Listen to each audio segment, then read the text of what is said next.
পরিবারের সদস্যরা। এর আগে প্রাণ ভিক্ষা চেয়ে রাষ্ট্রপতির কাছে আবেদন করেন দুই যুদ্ধাপরাধী। রাষ্ট্রপতি তাদের আবেদন নাকচ করলে শুরু হয় ফাঁসি কার্যকরের প্রস্তুতি। ফাঁসি কার্যকরকে কেন্দ্র করে কারাগারে নেওয়া হয়েছে ব্যাপক নিরাপত্তা ব্যবস্থা, জোরদার করা হয়েছে প্রস্তুত রাখা হয়েছে আইন শৃঙ্খলা রক্ষাকারী বাহিনীকে। ঢাকা কেন্দ্রীয় কারাগারের সামনে আছেন সহকর্মী মাহবুব আলম ও মাসুদ কার্জন। আমরা সরাসরি চলে যাচ্ছি তাদের কাছে। প্রথমে লাবলু, এই ফাঁসির কার্যকরের কি অবস্থা এই মুহূর্তে আছে এবং কয়টা নাগাদ আসলে ফাঁসি কার্যকর হতে পারে, এই বিষয়ে আপনি আমাদের বিস্তারিত কি জানাতে পারেন? আমরা সর্বশেষ তথ্য যেটি পেয়েছি, খুব দ্বার প্রান্তে দণ্ড কার্যকর করার বিষয়টি। এখন ঢাকা কেন্দ্রীয় কারাগারের যে ওয়াল ঘড়ি রয়েছে সেখানে 11টা 57 বাজে।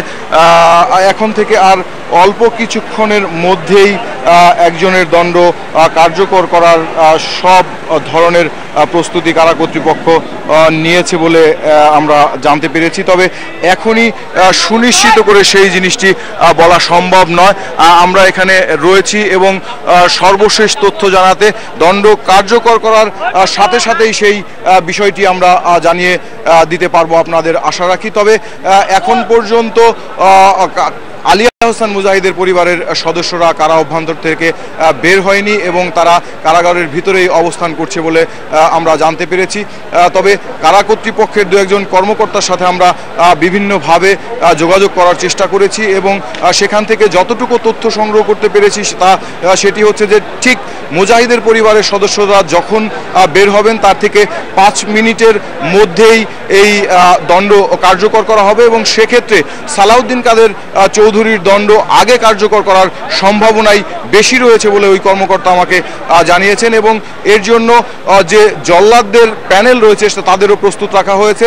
সালাউদ্দিন কাদের চৌধুরীর দণ্ড কার্যকর করার ক্ষেত্রে প্রধান জল্লাদের যে ভূমিকা পালন করবেন শাহজাহান, আপনি জানেন শাহজাহান অত্যন্ত অভিজ্ঞ জল্লাদ হিসাবে পরিচিত। এর আগে 36টি ফাঁসির দণ্ড তিনি কার্যকর করেছেন।